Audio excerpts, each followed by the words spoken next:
지난 금요일부터 계속 계시록의 연습이 시작되고 있어요. 지난 금요일에는 인천에서 계시록 강사들이 몇몇 모여가지고 이렇게 옥샵을 했어요. 여기 첫째 오구할 목사님, 또 금학대학의 이재학 목사님, 또 이용도 목사님, 저 이렇게 그래서 강사들 가지고 옥샵하는 사람들 같이 불러놓고 몇 분들 또 초청해서 이렇게 공개 토론회, 공개 세미나 같은 성격이 되는데 계시록의 말씀이 그렇게 복잡히 나는데 이걸 풀어가는 분들이나 전하는 분들이 다 이렇게 또 조금씩 달라요. 그래서 어떤 분들은 뭐 종말론을 무천연설로 풀어가는 분들도 있고, 어떤 분들은 뭐 세대주의 전천연설로 풀어가기도 하고, 뭐 역사적 전천연설로 풀어가기도 하고, 여러 가지 이런 관계가 있지만 종말론이 좀 다르다고 여러분 이단은 아니니까요. 구원론의 문제가 사실은 좀 심각하니까 좀 문제가 있지만 종말론은 좀 하나님의 말씀에서 크게 벗어나지 않으면 물론 이 종말론 때문에 열처녀 비유처럼 슬기로운 지혜로운 처녀가 되느냐 미련한 처녀가 되느냐 그 갈래가 나눠질 수 있습니다. 주의 종들이 마태복음 24장 마지막에 나오는 마지막 때에 때를 따라서 양식을 나눠주는 지혜로운 청지기가 되느냐 아니면 미련한 종이 되어가지고 이렇게 이 성도들을 이렇게 또 어둡게 만들고 잠자게 만들느냐 그 차이가 있습니다. 아마 1시간 반, 1시간 반 내일까지 이렇게 3시간 하니까는 계시록을 보는 어떤 인사이트, 통찰력을 열어주기도 하고 길을 이렇게 그냥 집에서 읽어도 그냥 알 수 있을 정도의 어떤 틀을 만들어주는데 계시록 전체를 다 해석해 주기에는 아마 부족할 겁니다.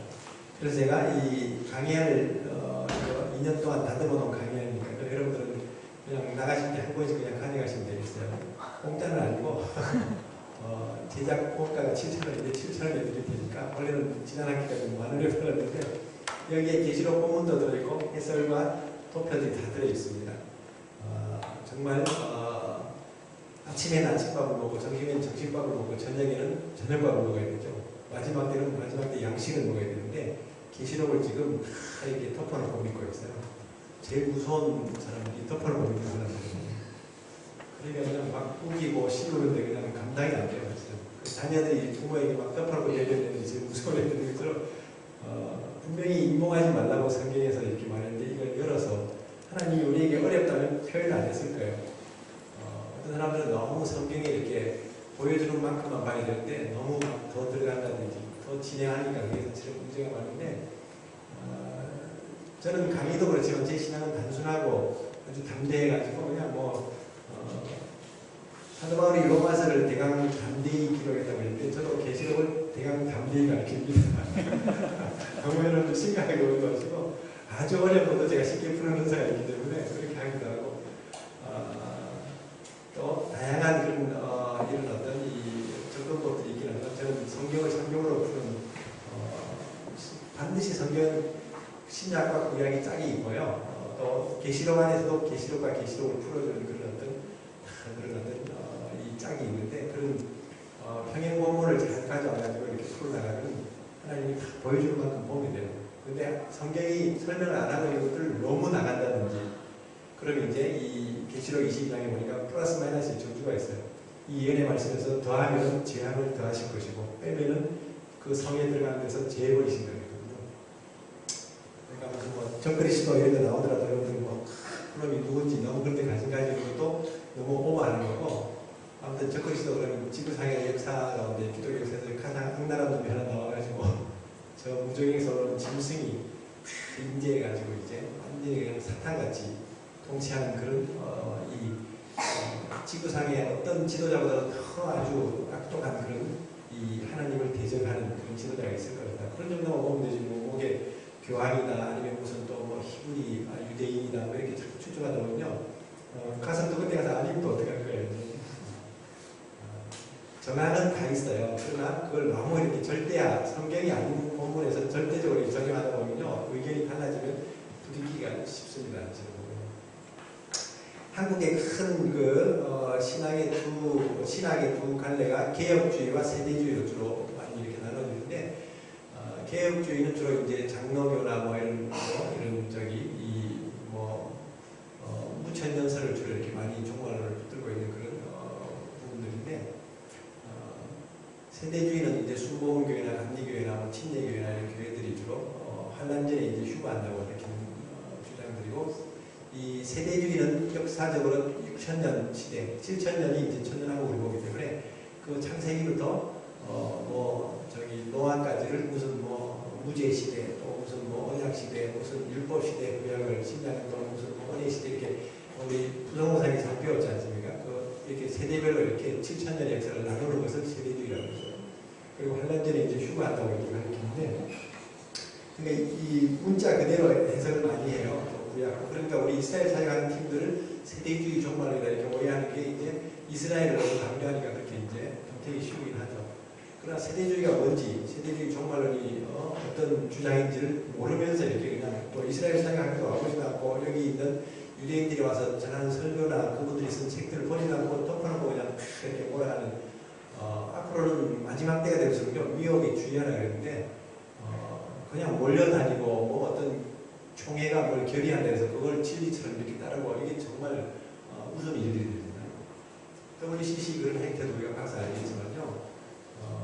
일제시대 때 신사참배도 총회가 결의하면서 오히려 신사참배하게 되고, 오히려 의로 목사님들을 핍박하고 목사직을 박탈하고 감옥에 넣고 핍박도 하고, 그러면서 이제 이 교회들이 그냥 신사참배뿐만 아니라 헌금까지 보태가지고 태평양 전쟁에 막 군비로 이렇게 보내고 이런 일들을 했어요.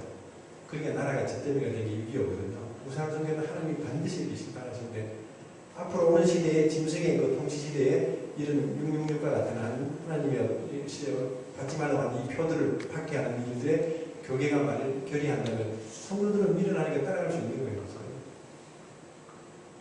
오늘 지금 어떤 신학교 저녁하고 이렇게 만났는데, 이승만 대통령 같은 대통령이 있었으니까 우리나라를 이렇게 지켰다고 했는데, 그 낙동강 전선까지 이렇게 막 밀렸을 때 부산 경남 지역만 이렇게 전쟁 안 나가고 막 했는데, 신사참배를 반대했던 교단들이 다 부산 경남 고신적 중심으로 있을 때, 그러니까 거기는 하나님 앞에 바리게이트를 치시고 나머지는 다 그냥 평양부터 쑥대밭이 된 거예요. 그래가지고 이제 이 비가 오기를 막 그렇게 기도했더니 그 진흙탕으로 비가 오면서 막 그 탱크나 이런 북한 군인들이 막 이렇게 이 진격이 이렇게 늦춰지면서 인천상륙작전이 그거 전혀 군사랑도 아니고 어디 다른 데도 아니고 거기 전혀 군사력으로 불가능한 지역을 메가드도 이렇게 기도하면서 이렇게 정말 하나님의 작품이었어요. 그런 전쟁 너비에서도 하나님이 이렇게 건져주시고 또 하나님이 그랬는데, 지금 또 이제 막 종교다원주의로 가기도 하고 인본주의, 세속주의 뭐 이런 쪽으로 흘러가는 이 상황들은 반드시 혼란을 이렇게 기다리는 그런 상황들이었어요. 제가 대전 가서도 지난주 표현에 그 얘기했었어요. 자식을 이렇게 둘셋 키우는 거 쉽지가 않은데 목회를 100명, 200명들이 목회하는 거 정말 쉽지 않습니다.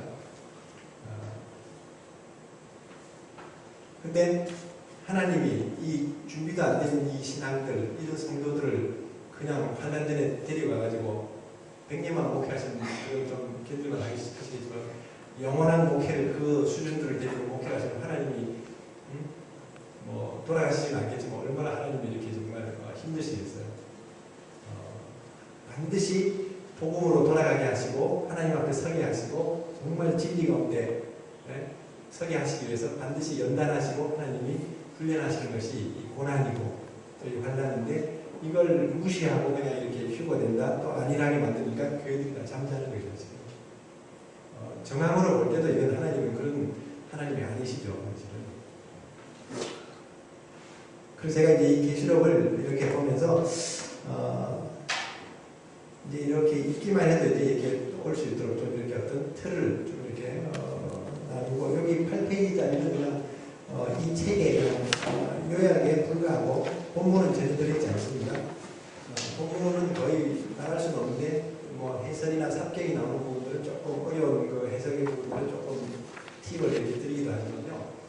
정상적인 내용들은 여기 책에 나와 있는 여기 제일 1면의 아래쪽에 홈페이지가 하나 나오는데, 우리 한사람 메시아닉 신학원 홈페이지에 들어가면은 IM에는 들어가면 학생으로 이렇게 그 등급이 올라가야 그 영상을 볼 수 있습니다. 작년에 10번의 계시록 강의가 이제 인터넷으로 영상으로 올라가게 있는데, 그건 풀 강의이기 때문에 거기 들어있고요.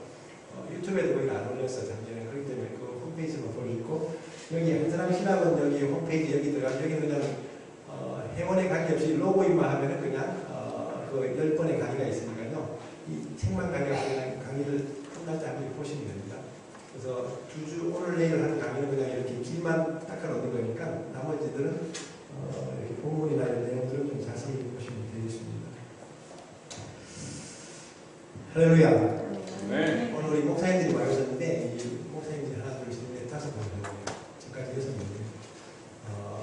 목사님들은 한 분이 아닙니다. 한 교회가 오신 거예요. 그래서 6교회가 와 계시고 우리 인도의 목사님이 한 사람이 1000명이라고 하는데 여기 지금 수천 명이 지금 와 있는데 조금만 우리 정신을 차리고 같이 한번 우리 말씀을 보십시다. 요한계시록 우리 같이 한번 교도합시다. 1장 요한계시록 1장을 한번 보여주시기 바랍니다.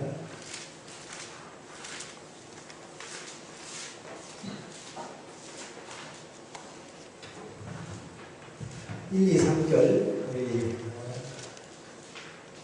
같이 한번 봅시다. 1절, 2절, 3절 시작. 예수 그리스도의 계시라 이는 하나님이 그에게 주사 반드시 속히 될 일들을 그 종들에게 보이시고 그의 천사를 그 종들에게 보내어 알게 하신 것이라. 요한은 하나님의 말씀과 예수 그리스도의 증거 곧 자기가 본 것을 다 증언하였느니라. 이 연의 말씀을 읽는 자와 듣는 자와 그 가운데 기록한 것을 지키는 자는 복이 있나니 때가 가까웁니다.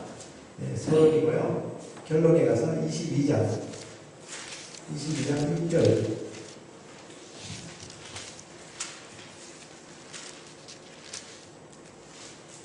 22장 1절부터 이렇게 한 절씩 읽어봅시다. 또 그가 내게 말하기를 이 말은 신실하고 참되기가 주고 선지자들의 영에 하나님이 그의 종들에게 반드시 속히 될 일을 보이시고 그의 천사를 보내셨도다.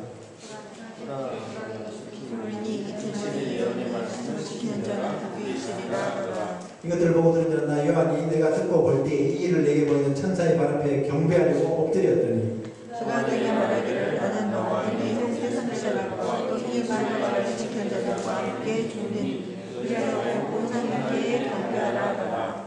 또 내게 말하니 이 두루마리 예언의 말씀을 임봉하지 말라. 때가 가까우니라. 불을 행하는 자는 그대로 불을 행하고 더러운 자는 그대로 더럽고 의로운 자는 그대로 의를 행하고 거룩한 자는 그대로 거룩하게 하라. 보라 내가 속히 오리니 네가 줄 상이 내게 있어 각 사람에게 그가 행한 대로 갚아주리라.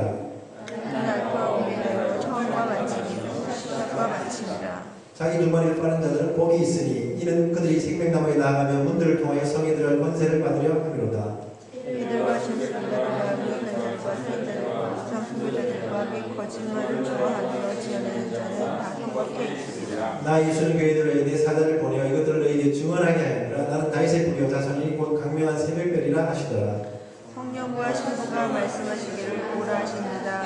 듣는 자도 오라 할 것이요 목마른 자도 올 것이요 또 원하는 자는 값없이 생명수를 받으라 하시더라. 내가 이 두루마리 예언의 말씀을 듣고 모든 사람에게 증언하니 만일 누구든지 이것들을 위해 더하면 하나님이 이 두루마리를 기록된 재앙들을 그에게 더하실 것이요 만일 누구든지 이 두루마리의 예언의 말씀을 제하여버리면 하나님이 이 죄를 생명의 영혼 및 거룩한 성의 참여함을 제하여 버리리라. 이것들을 증하시니가 이르시되 내가 진실로 속죄를 하시는 아멘 주 예수여 오시옵소서. 주의 죄에 내가 모든 자들에게 세례되었다. 아멘. 정신을 똑바로 차려야 되거든요. 요한도 그렇게 정신 차리고 성령 충만했는데도 천사에게 절을 하고 경배하려고 이렇게 하죠. 계시록에는요 천사는 또 나와요. 여러분들이 이 계시록에 이 계시의 전달 순서가 있습니다. 분명히 1절에서 예수 그리스도의 계시라고 했습니다. 이건 요한 계시록에서 요한의 계시라고 이렇게 혼돈하기 쉬운데 예수 그리스도의 계시인데 누가 주시냐면은 하나님이 누구에게? 예수님에게. 하나님이 예수 그리스도에게 주신 것을 예수님은 누구에게 주셨다고 했죠?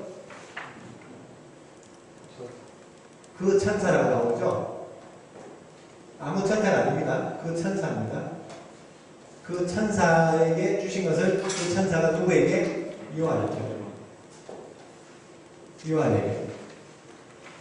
요한은 이제 7 교회라고도 얘기하지만요, 주의 종들에게 이제 전한다고 10장에서 나오는데, 주의 종들에게, 계시록은 주의 종들이 먼저 들어야 돼요. 주의 종들이 안 듣고 있으니까 한국 교회가 성도들이 못 듣고 있는 겁니다.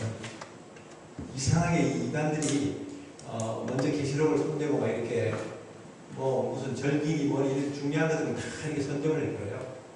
새하늘과 새 땅 얼마나 놀라운 하나님의 세계인데 신천지라고 딱 이름 우리가 뭐 새하늘과 새 땅 신천지 이런 거 쓰기도 그렇고 6월절 그럼 또 무슨 하나님의 계획이냐 그러고 막 그거 두려워해가지고 우리가 기록문을 할 게 아니라 성경이 어떤가가 중요하지. 우리가 어떤 뭐 상황이나 사람들의 어떤 뭐 그런 분위기 보고 이렇게 목회하고 그러면 안 돼요. 사실은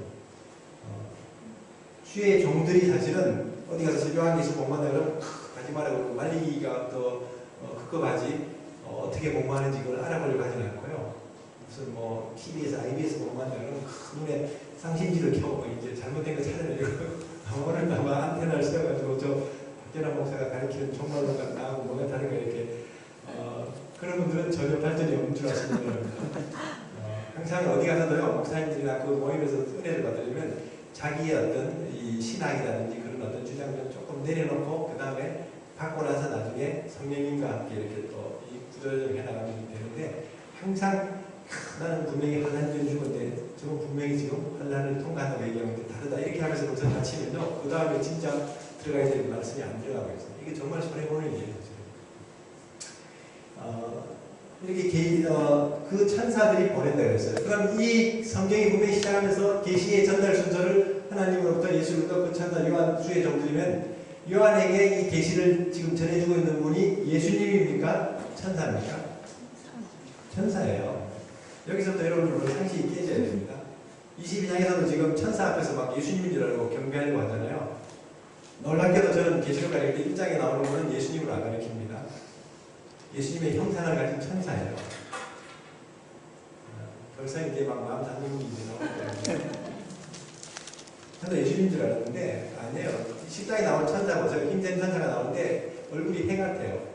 어떤 선교사님도 와가지고 북한 아이들이 막 이렇게 환상 보고 얼굴이 해 같고 형체가 없고 예수님이 그런데 아니에요. 천사들도 얼굴이 해 같고 무지개가 뚫어있고 큰 힘센 천사가 땅과 바다를 밟고 있는데 예수의 형상을 가진 예수님의 비서실장 같은 분을 보내가지고 이렇게 전달을 메시지를 보내듯이 우리는 항상 그 성경의 이런 기본적인 어떤 이 원리만으면요 이 부분들은 지금 다 예수님이 자꾸 내려갔다 올라갔다 이렇게 하실 분이 아니에요. 19장에서 재림하실 때 단번에 없어가지고 이렇게 다스리시고 정리하시지 정복하시고 이렇게 하시는 왕이신데 어떤 분에게 막 내려오고 가고 그러니까 무슨 천국도 경험했다고 예수님이 내 손을 잡고 지옥에도 가고 예수님은 그렇게 한가하신 분이 아닙니다.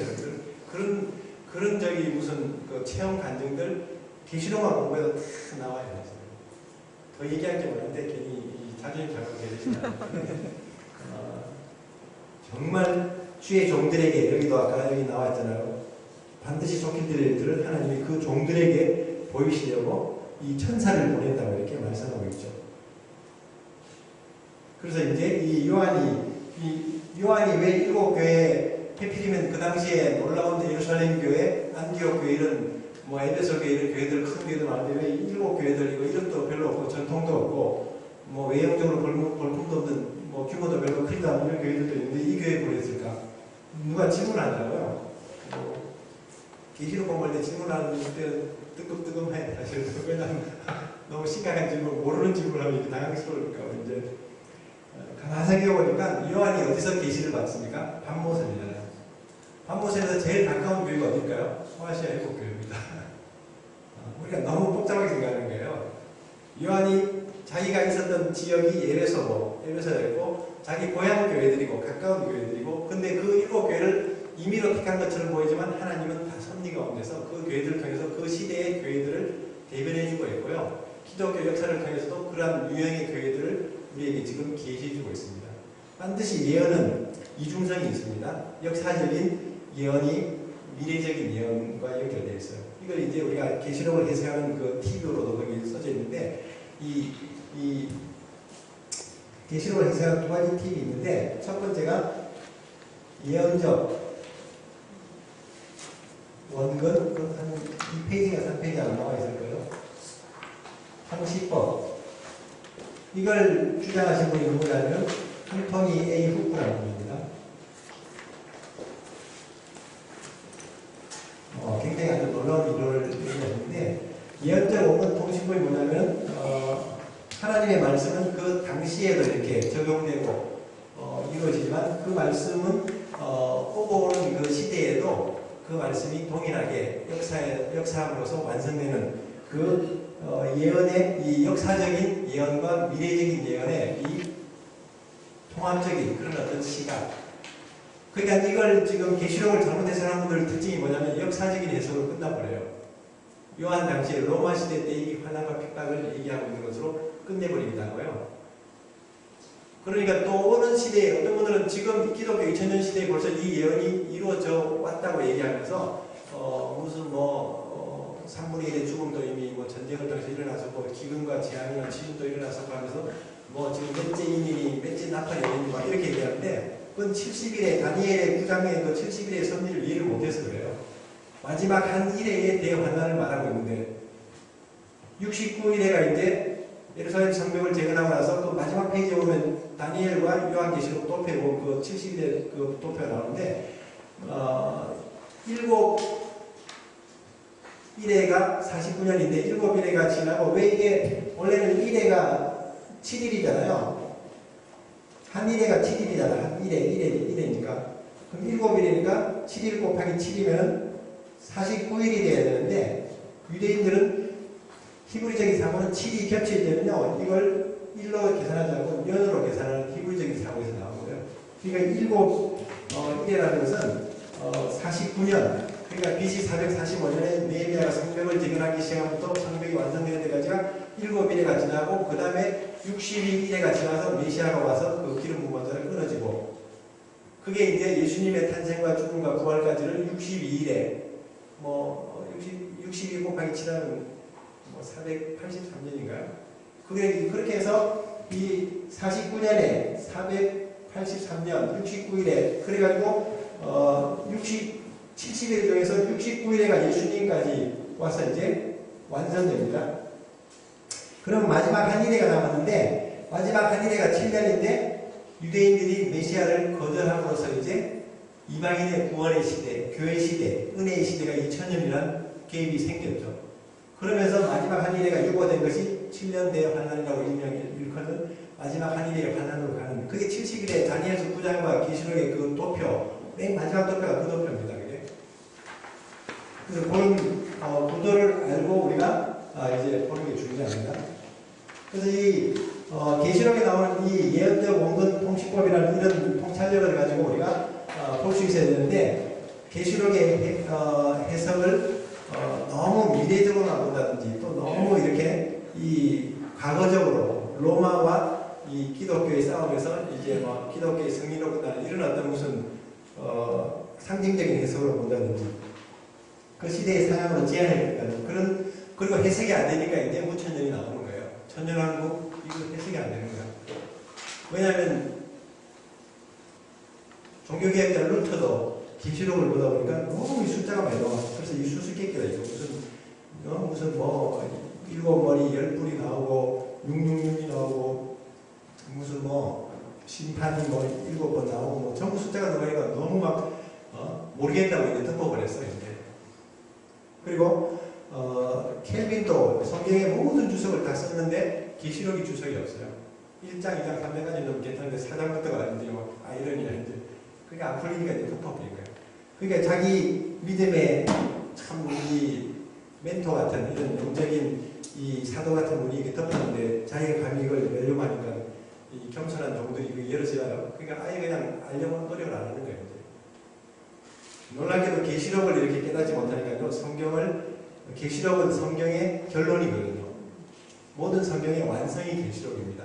창세기가 서론이라면요. 중간에 보면 제가 창세기와 계시록 도표를 이렇게 약간 암이 처리한, 흑백 처리한 그 도표가 나오죠. 제가 이 짧은 시간에 이것저것 막 얘기하면 여러분들이 눈치도 왔다 갔다 해야 몇 페이지에 나오는지 한번 보세요. 5쪽. 네, 5쪽인가요? 창세기 계시록 비교 도표도 보면 재밌습니다. 에덴 동산과 천연나무 얘기가 되고, 그 다음에 생명나무가 이렇게 딱 막아졌는데, 그 다음에 허락이 되는 것이 계시록이고요. 죄에 대해서도 완전히 이제 자유함을 얻지 못하다가 이제 완전히 자유가 되고, 틀게 이제, 그게 서론이고, 그 다음에 결론이었어요. 그러니까 창세기 1장부터 11장이 성경의 하나님의 나라의 이 시나리오, 그 틀이 사실 거의 다 나와 있어요. 바벨론으로 끝나잖아요. 계시록의 바벨론의 멸망으로 끝나는 거거든요. 천년왕국이 에덴 동산을 시작해서 천년왕국으로 이렇게 마무리가 되고, 이런 걸 보면요, 너무너무 하나님의 나라, 우리가 이스라엘을 생각한다면 너무 육신의 이스라엘만 바라보는 게 아니라 하나님의 나라의 이 주제를 가지고 성경을 끝까지 이렇게 이어가려면요, 핵심을 놓쳐버려요. 복음과 하나님의 나라, 예수 그리스도, 하나님의 나라 이걸 모르면은 그냥 우리가 막 유대인들 뒤치다거리 하는 이런 사역처럼 느끼는데 그거 아닙니다. 하나님의 나라가 위기 상황일 때 하나님이 이 아브라함을 불러내셨고 또 이제 막 그 고통 가운데 있을 때 모세를 불러내셨고 항상 환난 중에 소망의 메시지를 주신 것이 4대 언약이에요. 아브라함 언약, 모세 언약, 다윗 언약, 새 언약. 이 언약을 주시고 마지막 계시록을 통해서 저는 요한 언약 같아요. 마지막 이 환난 날에 우리에게 소망의 복음을 주신 것이 계시록입니다. 어떤 분들은 계시록이 너무 막 무서워서 막 두려워서 못 들었는데 그 신앙이 분명치 않은 사람들이 하는 얘기예요. 왜냐하면 계시록의 심판은 우리를 위한 심판이 아니라 마귀와 이 세상 나라 바벨론을 향한 하나님의 이 정화사건인데 하나님의 그 심판에 이르는 어떤 이 진노의 불을 쏟는 것인데 그걸 두려워한다는 그 자기 신앙이 지금 번지가 하나님이 아니라 저쪽 번지가 있으니까 두려워하는 거예요. 그래서 성경을 덮어놓고 믿는 사람들이요 정말 대책이 너무 없어요. 나팔 불 때 막 올라간다고 아무 나팔이 나왔다가 막 벼락 떨어지는 나팔이 막 거기서 막 이게 몇째 나팔인지도 모르고 막 돌아다니고 그러면 안 되는 거예요. 오늘 우리 선교사님 이거 멘트에 있었는 저기 밴드 글도 제가 보다가 계시록을 조금만 공부하면 저게 무슨 내용인지 저게 은혜는 되지만 그러나 성경적인 근거와 조금 비교가 되겠다 생각이 들어요. 나팔 제한부터 나오지 않거든요. 인해 제한으로부터 시작되는 것이고 반드시 나팔이 불기 전에는 하나님이 이스라엘의 회복과 입맞은 종족 13나라를 준비하는 그런 다 성경의 근거들이 있기 때문에 우리가 어떤 막 환상적인 체험을 뭘 하더라도 성경을 펴놓고 우리가 잘 이렇게 분별해야 돼요, 사실은. 저기 신천지 여러분들 설교 들어봤어요? 저 이만희 교주가 막 2시간을 유튜브에 가면요, 신천지 개교와 계시록 설교를 했는데, 계시록을 절대 이 공부를 저하고 하지 않은 사람들 거 보지 마세요. 대부분 넘어갑니다. 1시간 정도는요, 너무 기가 막히게 설교를 잘해요.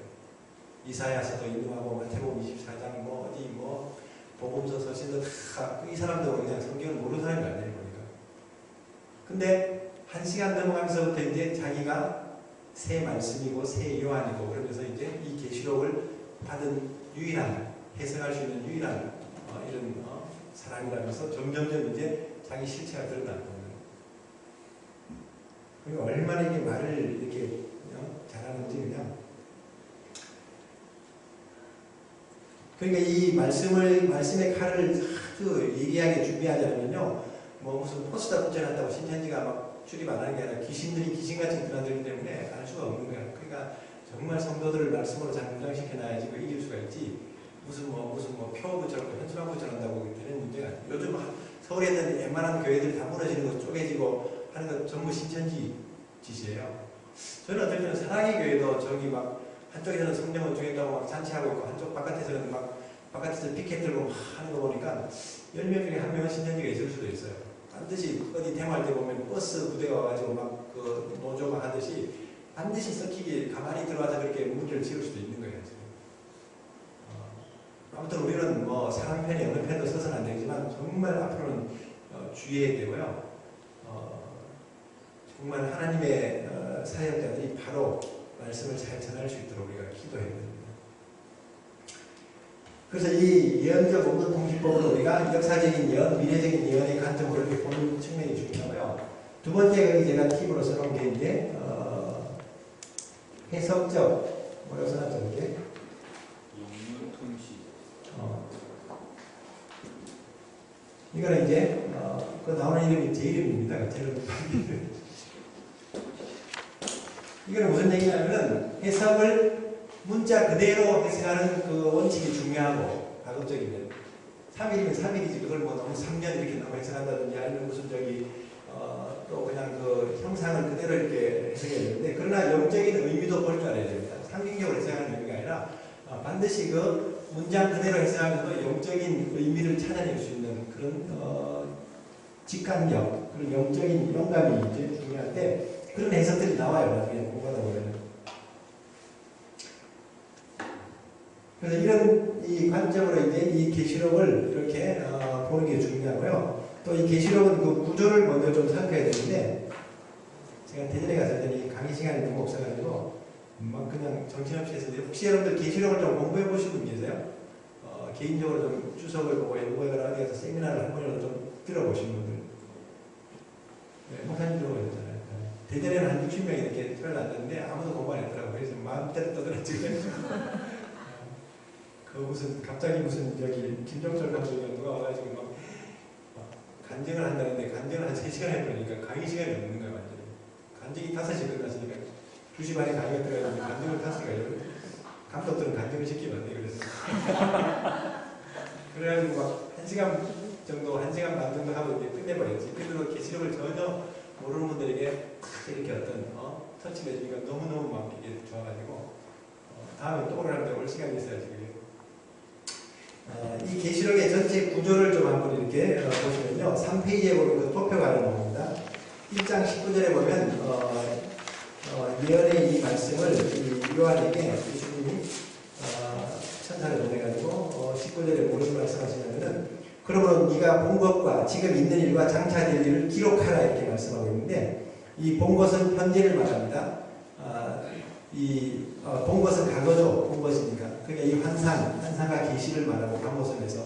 그리고 이제 있는 일들, 현재 있는 수아시아 7교회들에게 이제 편지하는 걸 말하죠. 그 다음에 장차될 일이 이제 4장부터 마지막 장까지 이제 7년 뒤의 환란, 세 종류의 재앙입니다. 7인의 재앙, 7 나팔장, 7 대접의 재앙. 이 세 재앙과 천년왕국과 이 사단이 무적에 갇히는 것, 그 다음에 새하늘과 새 땅, 새 예루살렘. 과거, 현재, 미래로 큰 구도가 잡힌다고 보면 됩니다. 과거는 1장, 현재는 2장, 3장, 4장부터 마지막 장까지가 미래의 이런 장차될 일들을 우리에게 말씀해주고 있죠. 그 현장이 어디냐? 밤모섬, 그 다음에 하늘 보자, 그 다음에 광야, 그리고 산, 이런 어떤 이 현장도 이제 말씀해주고 있는데, 그 밑에 보면 이제 장별로 이렇게 쭉 표시했는데, 이걸 한번 보십시오. 3페이지에 보면 1장의 주제는 예수 그리스도의 계시. 성경을 여러분들 계시록을 쭉 읽을 때 들어와야 돼요. 1장 예수 그리스도의 계시가 이제 방법선지가 있는데, 2장 그러면 2장 3장은 소아시아 7교회. 여러분들 외울 수 있어요? 7교회. 에베소 교회, 서머나 교회, 라오디게아 교회, 두아디라, 보가모, 사제, 빌라델비아, 라오디게아. 앞머리 한 글자로 외우는 게 쉬운 것 같아요. 에, 서, 거, 두, 라, 빌라. 그래서 이 7교회, 이 교회가 너무 중요합니다. 그래서 어떤 분들은 이 7교회 가지고도 막 한 3개월 설교하는 교회들도 있는데 중요해요. 사실. 신앙 클리닉이에요. 목회 클리닉이 나와 있어요. 교회 진단이 다 나와 있습니다. 너무나 놀랍게도 이 7교회가요, 내 신앙의 장점과 단점, 칭찬과 책망 다 들어있어요. 이것만 잘 이렇게 묵상하고 해서 자기 신앙을 세운다면요, 정말 온전한 종이 되고 온전한 성도가 돼요. 너무너무 중요해요. 사실. 거룩한 믿음은요, 거룩한 말씀에서 나오는데, 정말 주님이 책망하실 때 왜 책망하는지. 에베소 교회가 왜 책망받았습니까? 처음 사랑을 잊어버렸습니까? 그러니까 우리가 이 처음 자세를, 우리가 처음 믿음을 잃어버린 거, 그거 책망받아야 됩니다. 또 하나는 예레미야 2장에 보니까 하나님의 첫사랑이, 처음 사랑이 이스라엘이라고 했어요. 여호와의 선물이고 첫 소산이라고 했는데, 그 처음 첫사랑이라고 얘기해서 같다고. 그러니까 하나님의 처음 사랑인 이스라엘을 가려서 보지 못하고 이스라엘을 지키다는 거, 그것도 책망받은 일이에요. 이방인 교회잖아요. 그래서 교회가 이방인 교회에게 주신 하나님의 경고고 책망이라면요, 그거 들을 수 있어야 돼요. 그래서 에베소서를 그렇게 해석을 안 했었는데, 이번에 요셉 슐란 강의와 그렇게 해석하더라고요. 에베소 교회가 처음 사랑을 잃어버려서 책망을 받았다. 이게 이스라엘을 잃어버려도 책망을 안 받는 거예요. 하나님의 나라의 구원의 최종 목적을 보지 못하고 교회 건축과 어떤 부흥과 야망만한 것을 싸우고 갈라져요. 반드시 하나님의 목적과 일치하지 않는 것은요, 반드시 사람의 어떤 이 분쟁과 사단이 이렇게 균열을 시키는 걸 볼 수 있는데, 그 목적을 잃어버리는 모습들을 볼 수가 있죠. 그리고 칭찬받은 교회는요, 보면은 역사도 짧고 외형도 적고 참 부정하셔도 믿음을 지켜요. 아주. 그게 이 포도나무 교회가 얼마나 기이해요. 바깥에 간판도 잘 안 보여요. 여기 찾아온 사람들 영국 사람들 많아요. 그리고 모르고 책 떴다가 기분에 부딪히기도 하고요. 어떤 강사는 지난번에 막 전기강탄이 왔다가 그냥 그 바퀴가 그 옆으로 툭 이렇게 그 길이 이렇게 뿔보이지 진짜 거기 떨어져 갖고요. 밤 10시에 막 그 무슨 견인차 불러갖고 막 올리고 막 그랬었어요. 우리가 뒤에 차 대가지고 나가지 못해갖고 추워서 막 끌고 그랬었어요. 그 여기는 아무나 오는 데가 아니라 사실. 이런 교회예요. 사문학의 빌라델비아가 이렇게 그냥 별로 지명도도 없고 별로 역사도 없고 많은 어떤 수도 없고 절대 이 교회를 책망하거나 이렇게 칭찬할 때 하나님의 기준은요 어떤 양이 아니었습니다. 규모나 사이즈, 숫자가 아니었어요. 질이었어요. 그 믿음과 행위를 책망하신다고요. 여러분들이 이런 책망과 칭찬이 하나님의 기준이 우리가 생각하는 기준과 다른 걸 볼 수 있죠. 사실. 그래서 이 소아시아 7교회를 보면서 얼마나 많은 은혜가 임하고 야 이게 정말 종말의 교회가 라교회 같이 저렇게 미지근한 교회구나. 정말 저렇게 정말 토해버리고 싶은 그런. 그래서 참 이런 모습들을 우리가 이렇게 반면교사로 삼아가지고 목회에 정말 구조조정을 한다면 하나님이 마지막 때에 정말 통로로 쓰실 줄 믿습니다. 사당에 가서 이제 요한이 하늘 보좌로 올라갑니다. 이걸 이게 다 이렇게 막 수모교회나 이런 막 세대주의 이 전천년주의라고 교회가 휴가하다고 이렇게 착각하고 있는데 요한이 올라갔지만 교회가 올라갔다고 어디 나와 있어요. 그러니까 문자 그대로 이렇게 해석해야 되는데 그걸 너무 이렇게 자꾸 이렇게 좀 덮어 씌우는 것 같은데 왜 하늘의 보좌에 올라가냐면 땅에서 모든 걸 보기에는 한계가 있습니다. 시간과 공간의 제약을 받지 않는 곳에서 하나님의 되어질 사건과 이 심판의 이런 어떤 장면들을 목격해야 되지 땅이 갈라지고 막 하늘에서 막 별이 떨어지고 난리가 없었는데 거기서 뭘 이렇게 탁 이렇게 할 수 있어요? 그러니까 딱 하나님이 오래 있을 때는 이유가 있는 거고 시간과 공간을 초월하면서 하늘의 전망대에서 보게 하시는 그 관점이 있는 것이지 그걸 너무 오버해가지고 휴거다 뭐다 뭐 이렇게 지금 자꾸 이렇게 얘기하는 것이 너무 이상한 거죠. 그러니까 이게 지금 22장에서 아까 이 책의 예언의 말씀에서 더하지 말라 그랬고 플러스의 저주입니다. 더하면 재앙이 더해지고 마이너스의 저주죠. 빼면은 이 성에 들어가지 못하도록 제어버린다는 것입니다. 그리고 저는 이제 보여줄 만큼 보고요. 조금 뭐 잘 안 보이는 건 기다려요. 그러면 또 보이는 거니까. 제가 2년 동안 본 것만 이 책에 써놓은 거니까 이만큼이고요. 또 보이면 또 뭐 할 수도 있어요. 근데 여튼 제가 강의하고 나서 나중에 많이 테스트하려거든요. 제 강의에서 틀린 것을 찾아내거나 제가 얘기하자는 새로운 깨달음을 주는 분들이 있다면 저는 A+. 그냥 그 강의는 너무너무 그는 항상 이 열어놓고 배우는 자세를 가져야지 내가 아는 것이 전부고 옳다고 얘기하다 보면요. 발전이 안 되는 것 같아요. 그래서 공학에도 저한테 조언을 해준 분들이 많아갖고 많이 이렇게 좀 정리가 됐습니다. 5장으로 가면 인봉한 두루마리, 7인으로 인봉했는데 아무도 뛸 수가 없는데 요한이 의고했을 때 장흥한 사람이 유다 지파에 살다가 죽음을 당하신 어린 양이 이게 이겼다고. 그러면서 이제 그 인을 되게 할당하시라고 이제 말씀인데 하나씩 열립니다. 그 하나가 열릴 때마다 그 계시와 그 사건들이 이제 나오는 걸 볼 수가 있죠. 지금 뭐 그냥 환상과 계시는 우리에게 열렸지만요. 사건과 심판은 하나님의 시간표대로 이루어지기 때문에 아직은 저는 그런 시간표는 아니라고 봐요. 물론 뭐 지구상의 공산주의로 말미암아 짓밟은 역사도 많고 로마 교황청으로 말미암아 미혹되는 기독교 역사도 많았었고 많이 일어났었습니다. 그걸 역사적으로 해석하는 사람들은 그걸로 제한해버리지만 분명히 마지막 한 일의 재앙이라고 이렇게 이 70일에서 그렇게 예언을 다니엘서도 했었고 인의 재앙으로부터 해서 대접 재앙까지가 마지막 7년 동안에 주시는 그 재앙이라고 아직은 그 시점은 아니라고 해요. 그리고 그 인의 재앙을 보더라도 막 산과 섬들이 막 서로 이렇게 막 움직이고 하늘에 별들이 떨어지고 하늘이 막 두루마리처럼 이렇게 막 말리듯이 녹아가지고 막 이렇게 종이축이 말리는 것처럼 하늘이 말리고 그런 현상들이 없었거든요. 그러니까 이런 상황들을 우리가 볼 때도 그렇고요.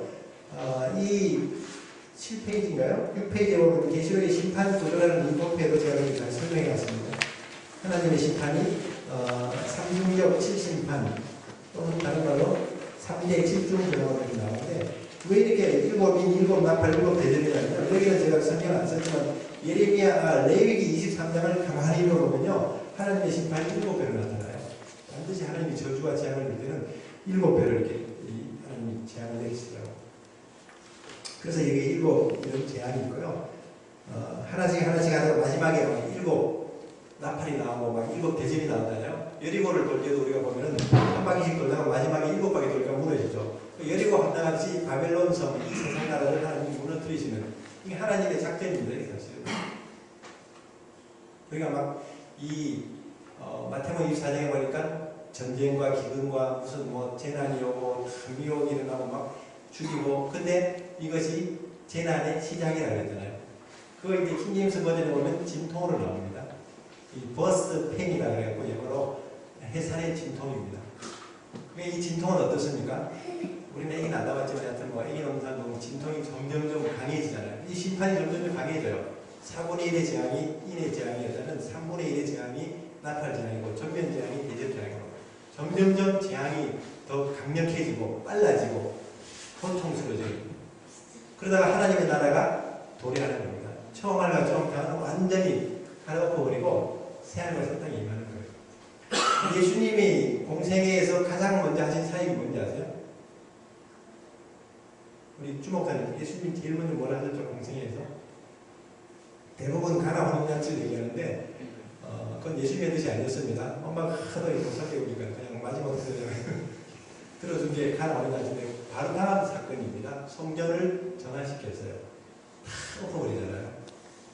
그렇듯이 그 성전을 정화하는 것처럼 하나님의 나라, 이 천년왕국의 이 성전을, 하늘의 성전이 임해야 되는데 이 땅으로는 받을 수가 없으니까 처음 하나가 처음 땅을 다 물리치시고 둘째 아담이 와가지고 거룩한 정화 작업을 이루시고 그 나라를 세우시는, 이게 심판이에요. 계시록. 이런 구도를 이렇게 보는 것이 이게 인사이트지 뭐. 그래서 너무너무 이런 이 심판을 보면서 저는 그냥 이거 보다가 야 무슨 웬만한 영화나 드라마 보고 막 눈물 짜고 막 이렇게 감동하는 사람 보면 저는 이해가 안 가요. 이거만 봐도 너무 날로 날로 새로워. 자다가도요 어떨 때는 막 이게 막 생각나면 다시 본문을 보다가 막 깨달아지고, 오늘 아침에도 제가 뭐 하나 더 깨달아서 뭐 하나 막 적고 그랬는데 이게 너무너무 놀랍더라고요. 성전을 이렇게 정화시키듯이 하나님의 성전이 임합니다. 에베소서 1장에 보니까 그리스도 안에서 만물이 이제 하늘에 있는 것과 땅에 있는 것이 통일된다고 그랬어요. 에베소서 1장에. 하늘에도 성전이 있습니다. 그 성전에 사실은 이 그림자 같은 이 현상이에요. 이 땅의 성전들. 하나님의 형상이 우리 모습이라는, 우리가 하나님의 그 형상이 이루어지기까지 목회자들이, 부모님들이, 우리를 위해서 기도하는 종들이 해산하는 수고를 하잖아요. 우리가 온전해지는 것은 절대 눈 뜨고 살아있는 거는 어렵습니다. 성화되어 가긴 하지만 영화롭게 되기 전까지는 죄와 심판과 모든 율법에서 완전한 자유를 얻을 수가 없습니다. 그래서 우리는 구원받고 성화가 되고 영화롭게 되는 이 그리스도의 형상을, 그리스도의 그 생명을 입어야지 완전한 이 죄로부터 해방이 되고 죽음으로부터 모든 율법에 젖어서 해방이 되는 겁니다. 할렐루야. 네. 그러니까 하나님이 임하시는 거죠. 하나님과 온전히 하나 될 때 우리가 온전히 땅에 있는 것들도 마찬가지. 이 성전 절대 우리 교회 개혁한다고, 나는 그래서 개혁주의 말이 안 되는 거예요. 개혁주의가 아니라 회복주의로 가야 돼요. 개혁 아무리 개혁해도 그 끝이 없는 개혁이에요. 이 회복의 신앙으로 가야 돼요. 회복. 처음으로 하나님께로 돌아가는 이 성전 법계 이렇게, 심지어는 땅의 짐승들도 보면 천사들 형상하고 비슷하게 생겼어요. 그러니까 천사들이 보면 사자 같고 막 독수리 같고 막 이 곰 같고 막 이렇게 나오잖아요. 그 다 하늘의 형체의 그 형상대로 지어진 거예요. 사람이 하나님의 형상대로 지어졌지, 천사들의 그 이 짐승들이나 피조물들도 하늘에 있는 그것이, 그러니까 새하늘과 새 땅이 열리니까 막 나무와 강가가 다 있잖아요. 그죠, 사실은. 이런 거 보면은 이제 완전한 것들이 이제 하늘에서는 뜻이 이루어졌는데 땅에서 아직 안 이루어졌기 때문에 기다리고 계신 거고, 마지막 구원을 위해서 하나님이 지금 이렇게 인내하시는 것이지, 지금이라도 하나님이 다 그냥 이렇게 엎어버리고 싶죠. 사실은. 제가 하나님에서 벌써 뒤집고 엎고 그냥 벌써 종말이 벌써 이제 지나버렸을 텐데, 하나님은 하루가 천년같이 기다리시고 한 사람이라도 더, 이스라엘이 아직도 정신 못 차리고 있으니까 저 첫사랑이, 하나님은 정말 첫사랑을 잊지 못하시는 분이라, 그러니까 저 돌아오도록 기다리고 계시고, 그런 것이 이게 인내입니다. 그러니까 한 번에 그냥 다 전면 제압으로 하지 않고요. 이 선생님이 잠자는 학생들 분필 하나 던지다가 이렇게 안 일어나면 칠판 지우개 던져버리고 그리고 처음에는 태양을 좀 이렇게 어둡게 만들고 달을 핏빛같이 만들고 막 별을 막 던지면서 지구를, 잠자는 지구를 깨우듯이 우리 신앙을 깨우고 있는 것이고요. 우리에게는 깨우시는 거고, 이 불신자들과 이 세상을 향해서는 이 두려움 속에서 회개할 수 있도록 압력을 넣는 거예요. 경고하시는 거예요. 이 심판을 보더라도 이 자체에 하나님의 사랑이 있어요. 그래서 어떤 분들은 노아 홍수 심판을 그걸 심판의 구도로 보지 않고 하나님의 눈물로 보잖아요. 궁창에 눈물이 다 쏟아져 버리잖아요. 그게 하나님의 눈물이고, 여기서도 막 다섯째 인할 때 이렇게 순교자들이 호소하면서 이 우리의 피를 갚아달라고 막 보복의 날, 이사야서 61장에 주 여호와의 신이 임하면은 은혜의 해를 전파하면서 신원의 날이라고 하는데, 신원의 날은 이 누가복음 4장에 가서 예수님 말씀하실 때 은혜의 해를 전파하려 하려고 신원의 날이 안 나와요. 왜? 초림하신 예수님은 은혜와 구원을 베푸시러 오신 것이지 보복하시는 분이 아니에요. 세례요한도 헷갈려가지고 이 독사의 자식들 하면서 이 임박한 진도를 피하라 하느냐, 도끼가 나무 뿌리로 세례요한은 벌써 이 종말까지 다 본 거예요. 그래서 그러니까 자기도 헷갈려가지고 오실 리가 당신입니까 아니면 막 보내잖아요. 사실은 사도 바울도 금방 막 예수님이 오신 것처럼 막 이 종말의 메시지 전하고 있는데, 이게 성경을 전반적으로 못 보는 거예요. 사실은. 그러니까 이제 신원의 날, 심판의 날은 계시록이거든요. 이게 종말이거든요. 초림하시는 예수님은 구원주로 오시지만, 구세주로 오시지만, 재림하신 예수님은 심판주로 오시거든요. 오늘 교회들이 다 학자 바꿔야 돼요. 목동들 막 무슨 목자 예수 이런 어떤 양들 안고 있고 이런 분위기가 있으니까 전부 성도들이 와서 자기를 안아달라고 그러고 상처하고, 제가 그걸 안 보여서 목회 안 하는 거예요. 그 양계동에도 우리 집은 지난번 절기 집회할 때 보세요. 큰 벽화가 들어갈 때 막 예수님이 막 이렇게 양을 안고 막 지팡이 들고 있는 그런 은혜의 해를 전파하시는 그 예수님만 보고 있는데, 지금 우리가 기다리는 예수님은 그 예수님이 아니잖아요. 백마를 타고 검을 들고 심판주로 왕으로, 유대인의 왕으로 와서 만왕의 왕으로 다스리고 오시는 그 주님인데, 그러니까 우리가 지금 이 그림 하나 바꾸는 것과 신앙이 완전히 바뀌는 건데, 사실은 너무 구도를 잘못 잡고 있어요. 지금 어떤 교회는 나오고 그냥 현수막이 크게 그냥 행복의 시작 예수 그리스도 뭐 그렇게 생각하더라고요. 저는 정말 행복했었는데 25살에 예수님 만나와서 정말 고난의 시작이더라고요. 행복의 시작이 예수가 아니라 고난의 시작이더라고요. 보니까 신학에 들어가고 목회해보세요. 그게 행복의 시작인가 죽을 지경이지. 오히려 뭐 어디 가서 그냥 택시 운전하더라도 막 편하게 사는 게 낫지 그냥. 근데 진짜 이 고난의 복음, 이 고난의 신학을 가르쳐줘요.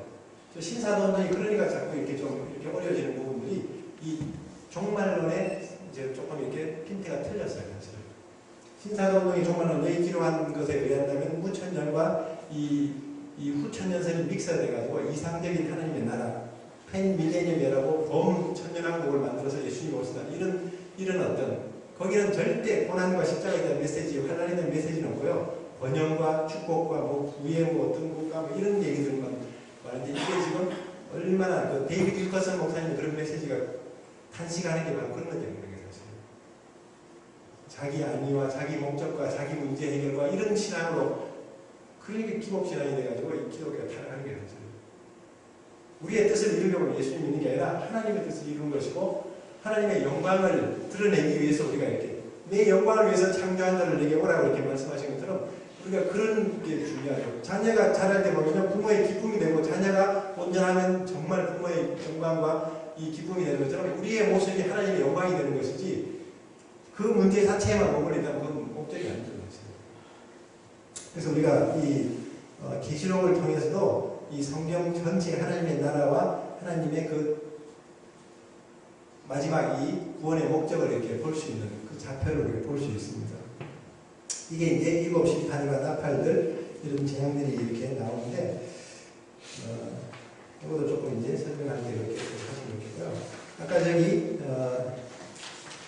장결 그거 이제 5장까지 인공한 두 마리 있었고, 6장부터 이제 이 재앙이 시작됩니다. 세 가지 재앙이 어디 나오냐면 6장에는 7인의 재앙이 6장에 나옵니다. 여기 4페이지에 나오죠. 7인의 재앙. 그 다음 나팔 재앙은 8장, 9장에 나옵니다. 성경을 읽으면서 이제는 몇 장에 어떤 주제가 온다 이걸 조금 알아야 됩니다. 그래서 이 나팔 재앙, 8장, 9장. 대접 재앙은 어디 나옵니까? 16장. 바로 앞에 15장은요. 마지막 재앙의 전주곡이에요. 너무너무 막 그냥 이 운명의 교향곡 같은 그런 어떤 이 정말 전주곡이 흐르면서 이제 7 대접의 재앙을 가진 천사들이 서가지고 이 대접을 쏟는데, 그 대접이 실체가 뭐냐면요. 성도들의 기도가 올라간 그 향로에 천사들이 그 하나님께 받은 불을 담아가지고 이게 진노의 대접을 쏟아지는 거예요. 그러니까 성도들의 피를 흘렸으니까 피바다가 되는 거예요. 바다도 다 피가 돼버리고 이 아마게돈 전쟁에 그 진노의 포도를 밟을 때 그 아마게돈 전쟁에서 피가 239km, 1200 스타디움이니까 막 흐른다 그러는데 서울에서 대구까지 막 이렇게 피가 흘러갈 정도로 너무너무 막 그러니까 땅에서는 죽음의 잔치고요. 하늘에서는 공중 혼인 잔치인데 이 새들의 잔치라고 이렇게 많이 표현하고 있어요. 그러니까 이 왕의 고기, 장군의 고기, 막 이 병사들 이 새들이 지금 새들이 저기 막 지금 저기 좀 초라하게 보이고 좀 말라 있는데 저 앞으로 이제 산신날이 오는 거예요. 이제 새들이 그때가 되면 종말이 되면 새들이 함께 그냥 막 그 익은 고기를 먹는 거예요. 그러니까 우리가 지금 이 두 가지 잔치가 있습니다. 하늘의 잔치와 땅의 잔치가 이루어지는데 정말 실상이 돼야 돼요. 실상. 뭐 유대인들과 믿지 않는 사람들만 하나님 받으려고 이 지상에 남아있고 교회는 그냥 이렇게 싸가지도 없는데도 하나님이 그냥 휴거시켜주고 저는 그런 하나님 아닙니다. 하나님 저를 지금 데려가도 좀 부담스러울 텐데 어떻게 우리를 있는 모습 그대로 그냥 이렇게 준비도 안 되는 미국에 가더라도 영어도 별만에 써야지 뭐 햄버거도 사 먹고 이렇게 하는데 미국 가서 영어도 못하는 사람들은 맨날 그냥 빙빙 돌다가 예스 하다가 그냥 우리 딸도 이제 저기 막 옛날 영어 못할 때 외국 가더니 예스 하다가 잠도 안 와도 막 이러고 하늘나라에 가려면 하늘나라의 언어도 방언도 할 줄도 알고 하늘나라의 그 예배에도 여러분들 그 불의자들 저기 데려놓으면 얼마나 재미없겠어요. 저 무슨 계시록은 무슨 계시록이나 막 무슨 소리도 못 알아듣고 예배할 때 그냥 답답하고 졸리고 그런 사람들 천국에 휴가에 몰다 놓으면 예배는 1시간이면 그 천국에서는 1시간도 아닌데 24시간 천사들이 노래하는 거 보세요. 똑같은 소리로 거룩하다 24시간 이게 무슨 이런 생지옥이냐 이렇게 이 수준이 아니면요 올라가기도 못하는 거예요 사실은. 나는 이게 어떤 신학적인 어떤 종말론이 뭐 무천년이냐 뭐 전천년이냐 그걸 떠나서 기본적으로 이렇게 제가 직감적으로 이렇게 이런 어떤 이런 통찰력을 가지고 보더라도 아닌 건 아닌 거예요 사실은. 지금 이 상황을 가지고 구원받으리라 정말 저도 이렇게 개척교회도 한 몇 군데 해봤지만요 구원의 확신을 이렇게 짓고 들어가면요 정말 10명 중에 한두 명 외에는요 별로 없어요 구원의 확신도. 그러다가 병원에 아파서 누워서 막 오늘내일 하는 분들 보면요 50년 30년 막 집사 권사해도요 확신이 없어요.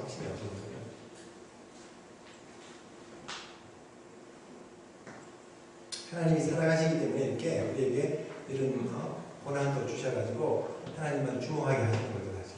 너무 죄를 지고 돌아가니까 혼자 못하게 그냥 침대에 눕혀가지고 이렇게 한 편짜리 기도해서 기도만 하면 하나님만 보게 하고 어디 막 감옥에 가면 성경만 보게 만들고 다 이유가 있는 것 같아요. 하나님을 정말 이렇게 집중할 수 있도록 이 재앙들이 이렇게 임하고요. 그 다음에 이제 삽경이 7장부터 나오는데 계시록은 7이라는 수가 많이 나오는데 삽경이 7군데 나옵니다. 7장에 나오는 삽경이 14만 4천과 흰옷 입은 큰 무리들이 첫 번째 삽경입니다. 이 삽경이란 말은 해설이라고 보면 됩니다. 해설.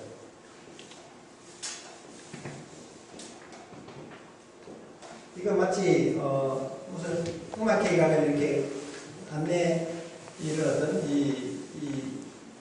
그 순서지를 줄 때 보면 왼쪽은 이 음악 연주 순서가 나오면 오른쪽은 그 작곡가에 대해서 그다음 그 음악의 내용의 주제에 대해서 쭉 설명하죠. 그죠? 그 계시록은 뼈대가 되는 것이 이 등뼈 구조가 7 인해 재앙, 나팔 재앙 이런 이 대적 재앙이 계시록의 그 뼈대라면요. 그걸 하나하나 해설해주는 그 설명해주는 역할을 하는 것이 삽경인데 이게 이제 7군데 나오는데 7장이 제1삽경입니다.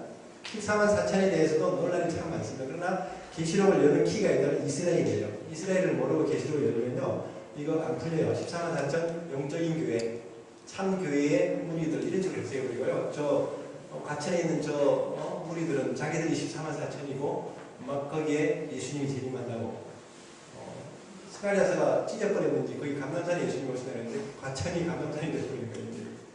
그래가지고 지금 전국에 한 6만인가 7만 정도 자기들 교인들이 있는데 전국을 12지파로 나눠놨어요. 그러니까 무슨 지파, 에브라임 지파, 무슨 요셉 지파 이렇게 나눠놓고 이제 거기 14만 4천이 되면 예수님이 오신다고 해요. 저 신천지 부흥에다가 이제 종말이 오게 생겼거든요. 그게 이제 예수님이 오신 게 내가 보다 벼락이 떨어질 것 같아요. 그냥. 근데 이 14만 4천도 이스라엘이 유대인이라고 하는데 이방인들이 자기들이 14만 4천이라고 하고 있는 저 모습에서 벌써 이단이 판매 나버리거든요. 성경을 정확하게 보면요. 금방 답이 나와요. 저거 공부해 볼 것도 없고 저거 원리 볼 것도 없고 저 이방인들이 자체가 자기들이 14만 4천이라고 얘기하는 자체가 문제가 있는 거예요. 지금. 이 첫 번째 상경이고요. 그 다음에 이 10장에 나오는 작은 두루마리가 나오는데 이거는 5장에 나오는 인봉한 두루마리와는 다른 책입니다. 이 10장에 나오는 작은 두루마리는 주의 종들에게 말세의 주의 종들에게 주신 하나님의 메시지가 있는 내용들입니다. 그러니까 이것을 먹어서 배에서 쓰고 입에서 달다는 표현은 이 심판을 인하여서는 쓰게 되고요. 구원으로 인해서는 달다는 그런 의미로 이제 나오는 겁니다. 그러니까 에스겔서 3장에도 똑같은 말씀이 나와요. 에스겔이 두루마리를 먹었을 때 배에서 쓰고 입에서 달다고 말씀하잖아요. 그러니까 우리가 어떨 때는 우리에게는 너무너무 단 말씀인데 이 복음을 전할 때는 그 사람은 마치 이 암 수술을 해야 되는 것처럼 뒤에 암 덩어리를 도려내야 되는 그 아픔이 있다 이 말이에요. 그런 고통이 있기 때문에 바울은 이스라엘의 회복을 위해서도 그 끝이지 않은 고통과 큰 근심을 가지고 그 쓴 거예요. 이 진짜 이게 하나님의 마음을 아는 사람들은요 눈물도 있고 고통도 같이 중보하면서 이게 같이 이렇게 껴안게 되고 그게 진짜 목자예요. 지금.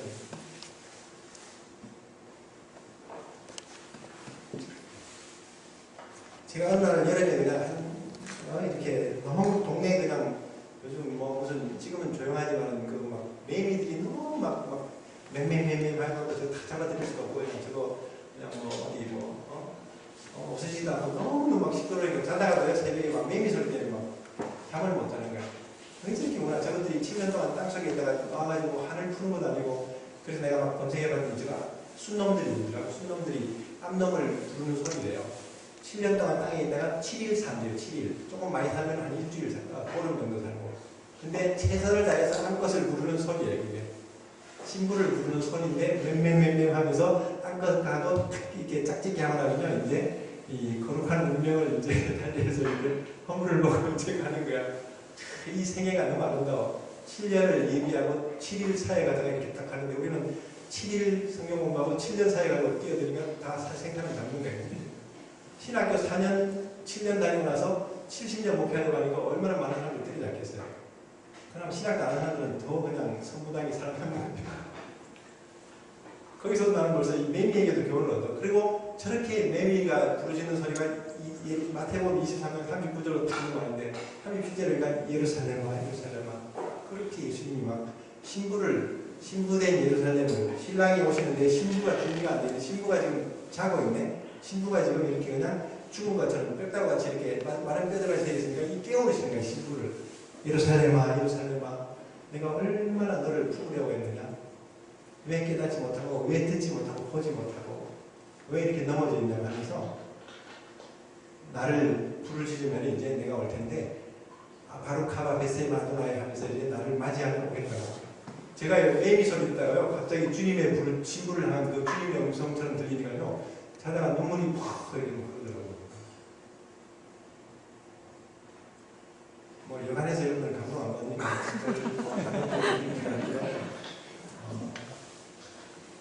근데 너무너무 하나님의 마음이 그렇게 느껴지면요 바울이 그 이방인의 사도인데도 저는 바울이 왜 이방인의 사도인지 그것도 궁금해서 나중에 이스라엘 사도를 깨달으더라고. 이방인들이 빨리 충만한 수가 차야지 세계 선교가 완성돼야지 이스라엘이 돌아온다고 했기 때문에 이거 먼저 우선 과학을 완수해야 되니까 이방인의 사도가 되니까 그러면서 이방인들을 구원하기 위해서 갔는데도 이스라엘에 향한 마음이 그 하나님의 고통과 근심으로 그게 이 로마서 9장이거든요. 대부분 보면 로마서를 해석하면서 복음이라고 나누면서 8장에 가서 종결 지어버려요. 그냥 죄와 사망의 모습을 해방했고 막 성령인들은 그러고 이제 9장부터는 어려워. 딱 덮어버리고 12장부터 다시 시작하는 거예요. 그러므로 우리가 하나님의 이 형제들아 우리 몸을 거룩한 잔재로 드리자면서 막 헌신에 대해서 막 들어가 버리고 생략하는 본문이 로마서의 기록 목적이었어요. 사실은. 이방인이 구원의 수가 차는 이스라엘이 돌아오면서 하나님 나라가 완성되는 걸 알았기 때문에 로마서 12장에 보면요 깊도다 하나님의 지혜와 지식의 부요함이요 그러면서 완전히 까버렸어요. 바울이 만물이 주에서 주에 돌아오고 하나님 나라의 완성에 대한 것을 본 거예요. 사실은. 저도 이 계시록을 사실 몰랐는데요 한 2, 3년 전에 계시록 공부하다가 하나님 나라가 보이는 거예요. 어느 날 이스라엘에 갔는데 거기서 먹고 자고 했는데 보니까 그 동네가 예레미야가 살던 동네라고 어쩐지 좀 이 땅이 좀 질더라고요. 근데 창문을 열고 아파트에서 큐티를 하는데 보니까 예루살렘 언덕이 보이고 그 황금의 도시라고 부른 것처럼 전부 이런 노란 벽돌로 이 집들이 너무너무 이 일출 장면에서 예루살렘이 너무 아름다운 거예요. 그러면서 이 큐티를 하는데 예레미야서가 툭 펴졌는데 예레미야가 본 환상이 딱 들어오는데 이 살구나무 가지라고 들어있는 것이 그 원어 성경에 보면 아몬드 줄이 아몬드 나무가 있어요. 아몬드 환상을 보고 하나님이 설명을 안 해줘. 근데 하나님이 반드시 약속을 지키겠다고 이렇게 말씀하시고 끝나버려요. 제가 궁금해가지고 이스라엘에 20년 된 거 설교하는데 이건 무슨 얘기냐 그랬더니 자기가 집 앞에 동산에 아몬드 나무가 있어요. 그 아몬드 나무를 한 해 한 해 지켜봤더니 긴 겨울이 지나면서 그 추운 겨울이 지나면서 제일 먼저 다른 나무들보다 더 먼저 꽃이 피는 나무가 아몬드 나무고 그러고 나서 다른 나무들이 꽃 피고 열매 맺고 나면 열매는 또 맨 마지막에 맺는 게 아몬드 나무들이에요. 기가 막히죠. 하나님이 반드시 이 포도나무에 대해서도 그렇고 목자와 양에 대해서 비교할 때 뜻이 있는 거예요. 아몬드 나무가 제일 먼저 꽃이 피고 가장 나중에 열매를 맺고 반드시 내가 이 언약을 지키겠다. 뭡니까? 이스라엘이죠. 이스라엘의 행복이에요. 복음의 꽃이 피었고 복음의 출발이었고 시온에서 말씀이 나왔는데 시작했는데 넘어지고 다른 나라들이 다른 민족들이 돌아오고 나서 마지막에 온 이스라엘이 구원을 받는다. 이스라엘의 행복이었어요. 그때부터 제가 이스라엘이 궁금했던 거예요. 이스라엘. 이제는 마지막 때는 회복에 대해서 증거해야 되겠구나. 그리고 두 번째 한 장이 심판이잖아요. 표면적으로는 바벨론이 예루살렘을 심판하는 것처럼 보이지만요. 예레미야는 열방의 선지자이기 때문에 다 모압과 암몬과 바벨론이 무너지는 것으로 끝나요. 예레미야가. 그러니까 하나님이 하나님의 나라를 하나님의 백성들을 대적하던 이 바벨론 같은 이 마귀의 이 세상을 엎으시는 그 결론이 그렇게 나는데 심판이기 때문에 저는 그때부터 이제 회복에 대해서 이스라엘을 주목하다가 심판을 보다가 계시록을 공부하기 시작한 거예요. 마지막 때는 회복과 심판이라는 두 가지 메시지라고 전할 게 없구나. 이스라엘과 이 계시록의 이 말씀을 전하면 정말 하나님의 마음에 있는 그 하나님의 심장과 같은 눈동자 같은 이스라엘을 증거하는 것과 마지막 때에 이 안일에 있는 이 성도들 예수님이 작은 계시록이라고 불리는 것이 여기 뒤에 나오는데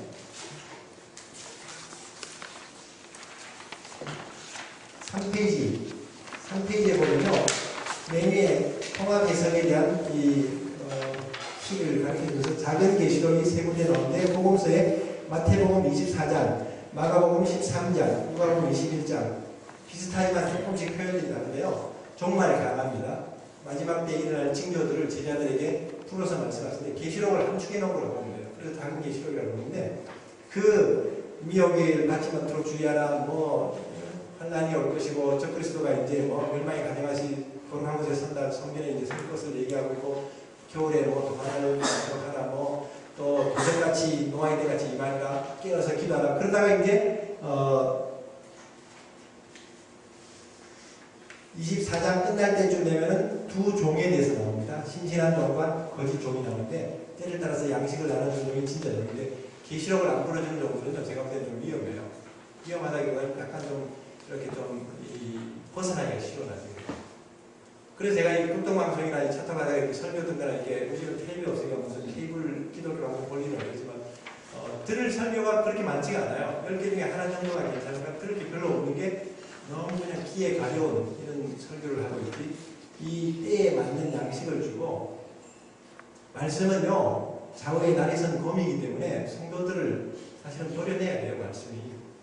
그거 비 맞춰준다고 설교가 아니에요. 사실은 의사가 한자 편하게 해주는 게 의사가 아니라 환자의 병을 고쳐주는 게 의사고 그 죄를 이렇게 암덩이를 돌리듯이 사실은 한쪽은 구원의 칼이고 한쪽은 심판의 칼이에요. 좌우의 날이 선다는 표현들이.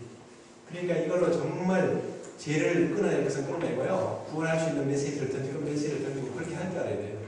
이게 성령의 검인데 담대함이 없어요. 그런 거는. 그러니까 제가 한국에서 목회를 못하고 이렇게 설교하고 돌아다니는 게 떠들고 가버리는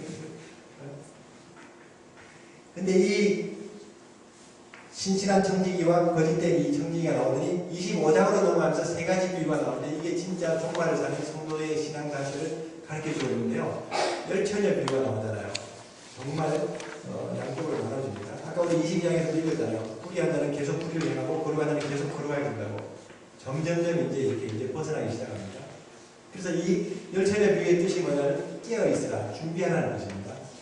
똑같이 졸면서 사긴 하지만 준비하고 도는 게 있고 준비도 안 된 기름을 준비해야 되는데 이게 뭘까? 기름이 뭘까? 저는 궁금했었어요. 여러분들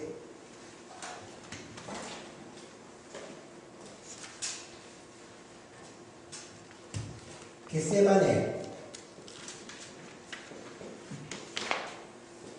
이게 뜻이 뭐냐면 기름 짜는 틀이라는 뜻이 있어요. 이게 영어로는 올리브 프레스라고 이렇게 이 올리브 나무 열매를 이렇게 그 연자백돌 같은 큰 돌이 예루살렘에 가면요, 그 이스라엘에 가면 막 찝는 데 보면요, 엄청 막 사람이 몸통보다 더 큰 돌들이 와서 찝는데 이 올리브 열매는요, 찍을수록 프레스 압력을 가할수록 진한 기름이 나온대요.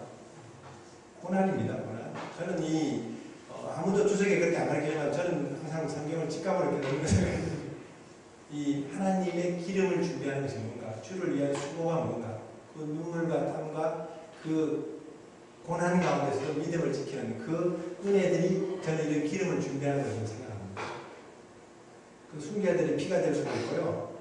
개척기 안에서 고생을 정말 많이 하는 이 수고하는 그런 어떤 그 기름일 수도 있고, 복음을 전하다 핍박을 받고 미움을 받아서 정말 주님 앞에 엎드리는 그런 어떤 기름일 수도 있고, 이런 기름을 준비한 신앙들이 나중에 혼인잔치에 참여를 받습니다. 배부르고 기름지고 그런 게 아니라 정말 그래서 깨어있어 준비하는 뜻이고요. 이 그 다음 비유가 달란트 비유가 나오는데 맡은 일에 충성하라는 거예요. 우리가 무슨 사찰지사님, 집사님이든지 무슨 전도사님이든지 또 뭐 한 달한테 가도 불평하면 안 되고 그것만 뺏기는데 무슨 일이든지 하나님이 세워준 자리에서 충성을 다하라는 거예요. 저는 어떤 때는 너무 막 돌아다니고 너무 막 이렇게 그냥 일만 많고 정말 그냥 피곤하기만 하고 돈 되는 일은 없고 돈 드는 일만 많고 막 그러니까 막 그냥 한 교회에서 이 시골 같은 데 가서 조용히 기도하면서 말씀이나 보고 목회 한 곳에서만 하고 싶어요. 근데 워낙 이렇게 하나님 광야에서 이렇게 돌아다니면서 저하고 비슷한 모습으로 돌아다니면 그래서 불평하지 못하는 것은 하나님이 주신 그 부르심과 은사대로 그냥 그대로 진행하는 데 어디까지 이르든지 그대로 하는 거예요. 누구라도 해야 되는 일은 해야지 뭐 다 이렇게 외면하고 오늘도 어디 좀 서빙거에 가서 막 우리 모임하고 내년에 기도성 해야 되는데 이거 맡을 사람이 없네. 그냥 막 서로 이렇게 그냥 막 하면 좋은데 막 없어버리니까 다 분위기가 그냥 내가 분위기를 바라는 그런 분위기를 보니까 이거 뭐 그냥 너무너무 막 이렇게 맡은 일에 충성해야 됩니다. 어떤 뭐 큰 목회도 하고 싶고 어떤 뭐 성교도 하고 싶고 다 하고 싶지만 하나님이 우선 서 있게 하신 자리에서 우리를 준비하시고 훈련하시는 것이기 때문에 절대 하나님의 뜻이 아닌데 자기 의도로 자꾸 이렇게 외면하지 마세요. 그럼 더 큰 어려움을 만날 수 있죠. 그리고 마지막 비유가 제후 심판입니다. 양과 염소를 오른편에 그려놨는데 기준이 너무너무 놀라워요. 제가 아까 첫사랑도 이스라엘이라고 했는데 지극히 작은 자에게 한 것이 내게 한 것이라고 그랬잖아요. 신명기 7장 7절에 보니까 이스라엘이 지극히 작은 민족이고 그를 택한 것은 하나님 되심을 보이시려고. 자기들이 교만할 수 있는데 지극히 작은 민족, 거절받은 민족을 택해서 일하시는 것은 하나님이시구나, 우리가 아니구나, 그걸 알게 하시려고 하셨는데, 물론 소외되고 보아나 탈북자나 무슨 어떤 이 가무나 돌아보고 지극히 작은 자예요. 여러분들 어떤 때는 막 새벽에 떨고 있는 이런 막 콩나물 장사하는 이런 분들도 집에 콩나물 천지에도 또 사줘야 되거든요. 그렇게라도 해서 돌아보는 것도 중요합니다. 그러다가 복 받은 사람이 온전한 원사님이잖아. 그러나 이스라엘은 모든 나라가 다 미워하고 있고 모든 교회조차도 가려져서 보지 못하고 있고 하나님의 마음을 아는 사도 바울은 고통과 근심이었는데요. 그치지 않는 고통이고 큰 근심이었는데 우리는 전혀 저것들은 이스라엘 예수님을 때려 죽인 민족 벌을 받아 마땅하거나 1900년이 아니라 2000년 넘게 고통받아야 된다 이런 식으로 생각하고 있고 저 교만한 수전도 같은 돈 많은 저 유대인들 이렇게 우리도 똑같이 판단하고 있잖아요. 근데 하나님은 그 영혼들이 돌아오기 위해서 얼마나 애통해하시고 조금만 부딪히면요. 저도 웬만해서 제가 어떤 때 우리 부모님 돌아가서 잘 안 울고 그랬는데 예루살렘 안에 절만 안 되면 매미 생각하다 제가 우리에서 뭐 그냥 이 마음이 막 부어져요. 그러니까 참 하나님의 마음에 조금만 이렇게 막 망군지를 조금 느낀 것 같으면 막 이게 막 마음이 부어지고요. 제가 이렇게 막 이게 떠돌이같이 이렇게 막 돌아다니면서 전도하고 막 이렇게 하는데 없는데도 매년마다 하나님이 어떻게 이스라엘을 1년에 한 번씩 가게 하세요. 내년에도 누가 나 비행기 끌어주라고 지금 1월달에 가는 거지. 제가 비행기를 뭐 장난감 비행기를 살 수 있겠죠. 비행기를 타는 거잖아요. 근데 거기를 가게 하시고 발게 하시고 그 유대인들을 만나게 하시고 한국에 자꾸 끌어오게 하시고 자꾸 연결하게 하시는 그 섭리가 있어요. 지극히 작은 이야기 한 것이 얘기한 것인데 그 다음 절이 더 놀라워요. 보니까 이 사람들은 겸손해하고 우리가 언제 주님을 먹였습니까? 우리가 언제 주님을 입혔습니까? 마시게 끓이는데 예수님이 지극히 작은 자리 하시는 얘기하는 네가 모르는데 네가 그를 돌아본 것이 나를 돌아본 것이고 큰 마음을 주시는 거예요. 근데 밑에 사람들은 더해요.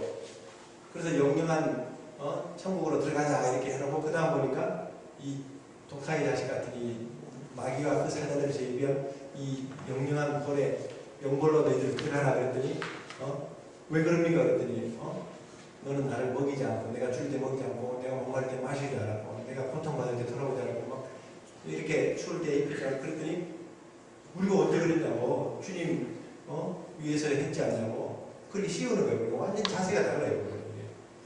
그러니까 무슨 얘기냐면 했어요. 구제하고 했는데 다 자기 이름 내걸고 한 거예요. 자기 교회 이름, 자기 목사님 이름 아니면 자기 의 다 그렇게 해버려요. 그렇게 하고 했다고 생각하고 있는데 하나님은 도무지 난 너희를 모르겠다. 참 이거요. 이 신앙을 안 가르치면요. 목사님 앞에 보기 좋은 성도 만들었다가 하나님 앞에서 외면받아버리고요. 최후 심판은요. 세상 걱정은 1심, 2심, 3심까지 가지만 하나님의 심판은 없어. 세상 걱정에서도 뭐 재벌 총수들도 사지를 떨고 막 그러는데 하나님의 걱정에서는 정말 그냥 부인할 수도 없고요. 딱 천사들이 딱 비디오 다 찍어놓은 게 있기 때문에 딱 틀어버려요. 그냥 거짓말하면 그냥 다 녹화하고 있어 지금. 그래서 하나님을 두려워하고 하나님을 정말 경외하는 사람은요 죄도 못 지어요. 제가 여러분들 눈은 피하고 죄를 지을 수 있을지는 몰라도요.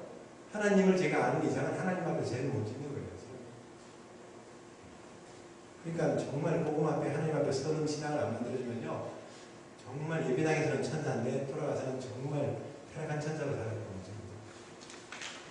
그래서 이런 그 25장의 세 가지 비유가요. 종말을 사는 성도들에게 24장의 작은 계시록을 말씀하시고 이렇게 살으라고 예약을 주신 거예요.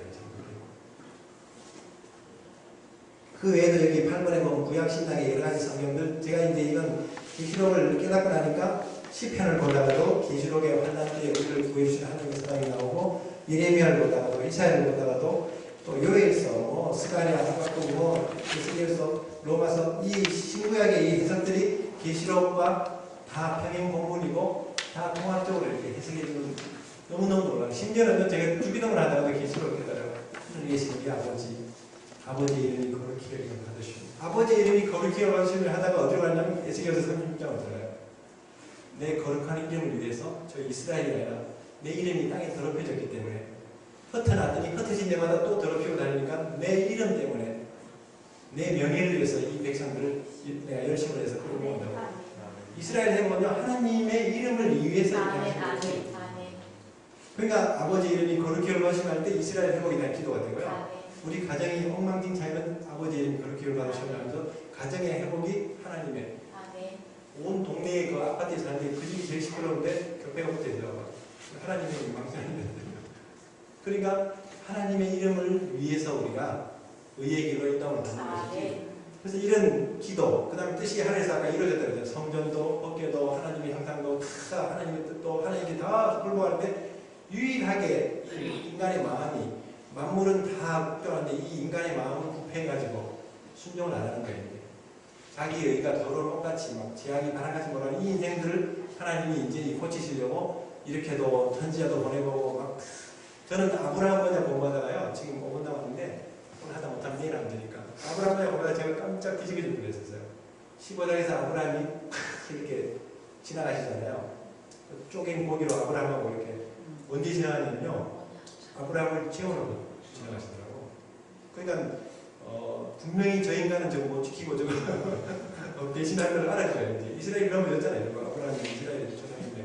근데 아브라함을 재워놓으시고 하나님이 지나가시죠. 쪼갠 고기로.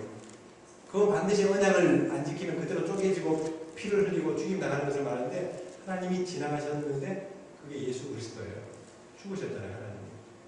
그 언약을 지키신 거예요. 이스라엘을 이스라엘 되게 하시고 구속하시려고. 와, 저는 본문을 그렇게 보다가 너무너무 막 은혜가 되는데 내가 자고 있을 때 하나님은 십자가를 통행하시는구나. 십자가에서 죽임을 당하시는구나.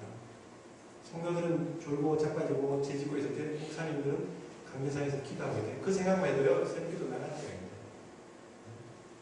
그러니까 이 계시록을 보다가 저는 하나님의 그 사랑과 그 하나님의 그 구원, 그 은혜, 승리, 그 회복 이게 보이지. 저는 심판이건 사실은요 그냥 이런 구조에 불과하지. 진짜 복음은 이 계시록에서 나와요. 사실.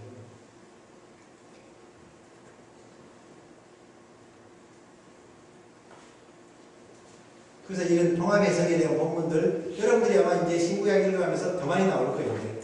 제가 IQ가 98인데도 이 정도 나왔으니까 여러분들 아마 엄청 나올 겁니다. 계시록 제가 장별 주제 22장에 다 나와요. 그 여러분들이 안 나오는 분들은 97인 줄 아시기 바랍니다. 어떤 분들 제가 말하는 농담이라요. 제가 중학교 때 IQ 재들이 진짜 98 나왔었어요. 나도 놀라고 사람들도 놀라고. 근데 제가 이 성경을 보고 기도하면서 이게 지혜가 생기니까 이 분별이 생기는데, 근데 이 통합 해석을 통해서도 우리가 이렇게 또 볼 수도 있고요. 이제 이 아까 삽경이 있는 곳에 나오는데 10장이 작은 두루마리 나왔었죠. 이게 그 다음에 11장에 가면 두 증인이 나옵니다. 세 번째 삽경 3페이지에 오는 두 증인, 12장에 여자와 붉은 용. 이 시들이 누군가, 두 증인은 누구고 여자는 누구고 용은 누구고 사랑이 누구고 이런 걸 이제 풀어주는 게 이제 그건데 해석이 아마 계시록 강의 듣는 데만 많이 다를 겁니다. 그러나 가급적 돌아다니지 마시고 이스라엘 학교에서 이스라엘을 알고 가르치는 계시록을 정확히 보시고 나머지는 이 책에서 이렇게 보시면 정말 제가 도서관을 다 뒤졌고요. 신학교에서나 어디 교단마다 세미나를 웬만한 계시록 다 들었어요. 이렇게 깔끔하게 만드는 계시록 강의는 거의 없습니다. 제가 편집했다고 해서 그런 게 아니라 어떤 거는 개혁개정 부분도 없고 개혁개정이 해석이 마음에 안 들면 킹제임스 부분도 막 끼워놓고요. 하여튼 독특하게 해놨는데 조금 여러분들 의견하고 다른 부분이 있다면 표시해놨다가 나중에 이렇게 옥샵을 하면 되니까 하여튼 쭉 한번 보시기 바랍니다. 그리고 여자가 부르면 두 짐승, 두 증인이 있으면 두 짐승이 있어요. 두 증인은 언제 활동하고 두 짐승은 어떻게 하는가.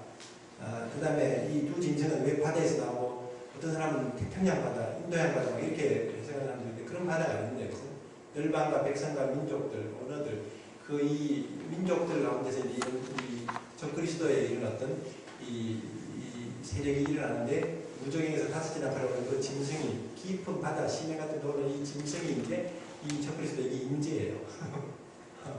성육신 하신 것처럼 이 마귀가 이 마육신 해가지고 이 적그리스도에게 들어가서 이 짐승 같은 이 통치자가 돼가지고 이 아주 그냥 이 다스리는 그 3년 만에 이런 극심한 핍박을 하는데 이 짐승은 또 하나는 또 이제 땅에서 또 나오네 보니까 그러니까 이건 용과 바다의 짐승과 땅의 짐승이 삼위일체로 똑같이 흉내내요. 그러다 이 짐승도 죽었다가 상하에서 살아난 것처럼 이렇게 흉내내고 있고요. 나중에 막 흰말을 타고도 막 나타나고 다 흉내내는 거예요 사실은. 그래서 어떤 분들은 막 그 6장에 나오는 첫째 인을 들때 나오는 이 백마를 탄 자가 그리스도다, 뭐 복음의 역사다 이렇게 얘기하는데 제가 분명히 얘기했죠. 1장에서도 나오는 건 예수님이 아니라 그랬습니다. 그 천사예요. 예수님이 5장에서 나왔다고 또 19장에서 또 나와야 되는데 왔다 갔다 지금 정신없는 예수님이 아니고 예수님은 19장에서 한 번에 이렇게 내려오시는 분이시지 다 미혹입니다. 미혹. 여기도 기독교다 저기도 기독교다 다 미혹이에요. WCG 봤잖아요. 여러분 사진 찍어놓고 지난번에 우리 고용 목사님 다 보여줬잖아요. 그거 다 천도교 중들하고 막 로마 교황청 대사들하고 이런 사람도 있는데 그게 무슨 기독교 무슨 연합운동이라고 이렇게 거기서 재 뿌리고 막 부담하고 막 무슨 제가 그때 막 무슨 신들이 오셔서 무슨 뭐 홀로코스트에 무슨 뭐 6.25 때 베트남에서 그거 부를 때 제가 다 쫓아냈어요. 그거 왜 오나요? 그래서 저기 사람들이 그런 형들이 왜 부르는 거야? 근데 그런 귀신 일어나도 똑같이 그렇게 하고 있는 그걸 이 WCC라고 하고 있고 이 선언문에 보면 홈페이지에 보면 이 바알 선언문이 종교 다문지 예술도 외에도 구원의 길이 있다 이런 식으로 얘기하는 이런 걸 이 조그만 비서들이나 그 참모들이 그 조그만 이렇게 좀 연합해봤다는 말 할 텐데 그거 어떻게 이렇게 몰려다녀요? 그러니까 지금 저기 막 대형교 목사님들 좀 벼락 맞고 이거 다 이유가 있는 거예요. 사실은 이 정도 아닙니다. 신사삼대로 유교가 왔다면요 앞으로 큰일이 준비될 수 있어요. 사실은. 그래서 이제 김정일이가 막 김정은인지 뭔지 별짓을 다 하고 들었는데 저는 둘 중에 하나예요. 2015년 아니면 2018년에 두고 될것 같은데 이건 뭐 녹음조도 나면 뭐 어차피 뭐 이런 거 없는 거예요. 2015년은 우리 아들이 꿈을 꿔서 그런 거고 2018년은 권영신 교수님이 1948년 독립하고 나서 딱 70년 전에 내가 딱 통일의 그거를 이제 보는데 아무튼 심상찮아요. 3년에서 5년 사이에 하나님이 한반도에 놀라운 변화를 주시고 열어주시는 뜻이 있습니다. 그래서 이런 이 역사들 이 여섯 번째 사경 14장 13만 3천이 시온산에서 있고 두 추수와 이 복음이 나오죠. 그 다음에 마지막 사경이 어디냐면 17장 18절에 음녀가 받을 심판을 예고하고 바벨론이 멸망하고 탄식하는 이 17장 18장을 묶어서 제7사경이라고 합니다. 저는 이렇게 단순 명료하게 하는 걸 좋기 때문에 계시록을 이런 구조나 이런 어떤 딱딱 이런 그 원리만 이렇게 나눠놓으면 보는 딱 그게 열립니다. 그 다음에 이 예수님의 19장부터 22장까지는 마지막 7사건이 나오는데 예수님의 재림과 아마겟돈 전쟁, 뭐 천년왕국, 공마국 전쟁이 천년왕국에 나오는데 이게 에스겔에서 38장에 나오는 공마국 전쟁하고 다릅니다. 이걸 똑같이 가르치는 분도 많은데 달라요. 에스겔에서 38장, 39장에 나오는 이 전쟁은 세계 3차 대전입니다.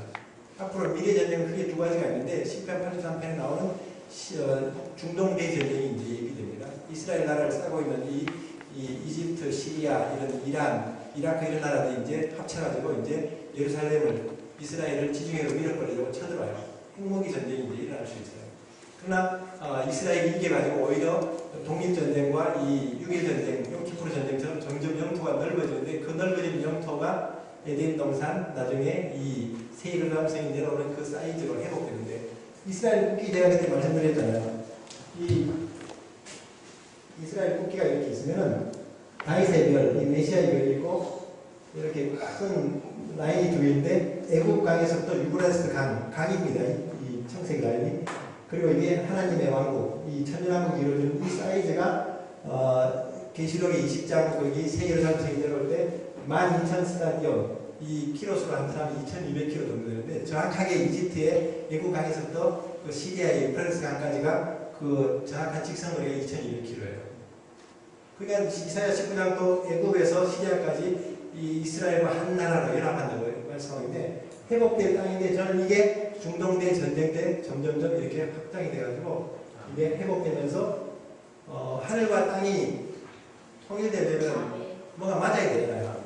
그러니까 이게 지금 하나님이 이스라엘은 이건 국기가 아니라 이게 하나님 나라 지도예요. 지도. 그래서 제가 이런 배지도 막 달고 다니니까 이거 무슨 뭐 호랑 달고 다니니까 이게 비전이에요. 비전. 하나님 나라 완성입니다. 그래서 이런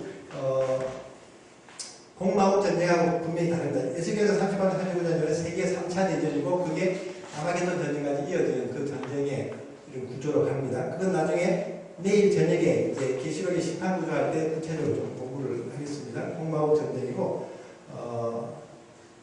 지금 우리가 이 무천년이 이 개혁주의가 틀린 이유가 뭐냐면 지금 시대가 천년왕국 시대고 문자적인 천년왕국은 없다고 가르치는 이게 나와요.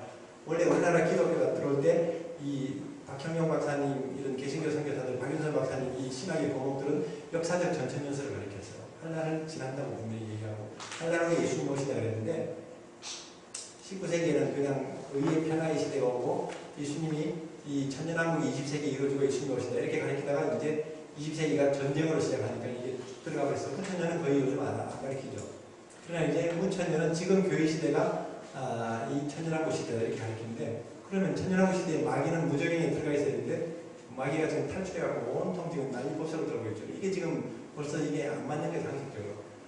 계시록에 나오는 이 천년왕국과 그 정황들이 해석이 안 되니까 상징으로 풀어버리는 게 있습니다. 그러니까 이것을 이스라엘도 영적인 교회로 풀어버리고 천년왕국도 문자적인 시대, 천년왕국 시대로 없는 것으로 여기고 지금 이런 분들한테는요 개혁주의 이런 신학자들한테는 예수님이 감람산에 재림하신다 그러면요 무슨 풍단지 같은 소리를 해요. 그래서 이런 이 성경에 분명히 이렇게 사도행전에서 올라가 그대로 오신다 그러고 이 스가랴서 14장에서 감람산에 발이 닿아서 이렇게 예루살렘이 동서로 가라지고 물이 올라가지고 새롭게 하신다고 분명히 말씀하고 있는데 성경을 안 믿어요 그냥. 성경 없는 사람들보다 더 안 믿는 이상한 이 논리들이, 이 신학이 혼돈을 주고 있습니다.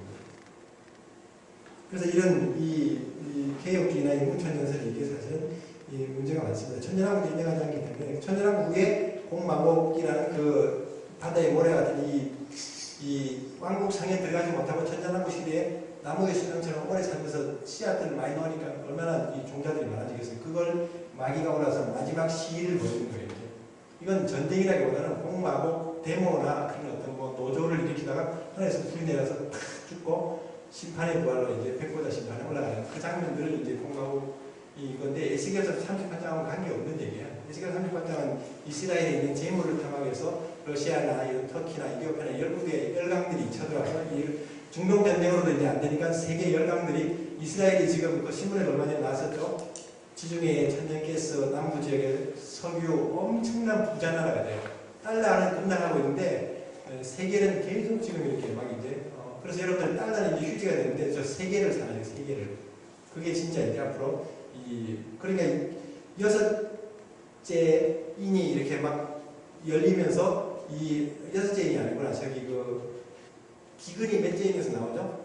3째 인에서가 검은말이 나오면서 기근이 일어나요. 그럴 때 그 말씀에 보면요, 막 경기, 막 인플레이션이 생겨가지고 막 온통 그냥 그렇게 되는데 감당류와 포도주는 해치 마라 그랬어요.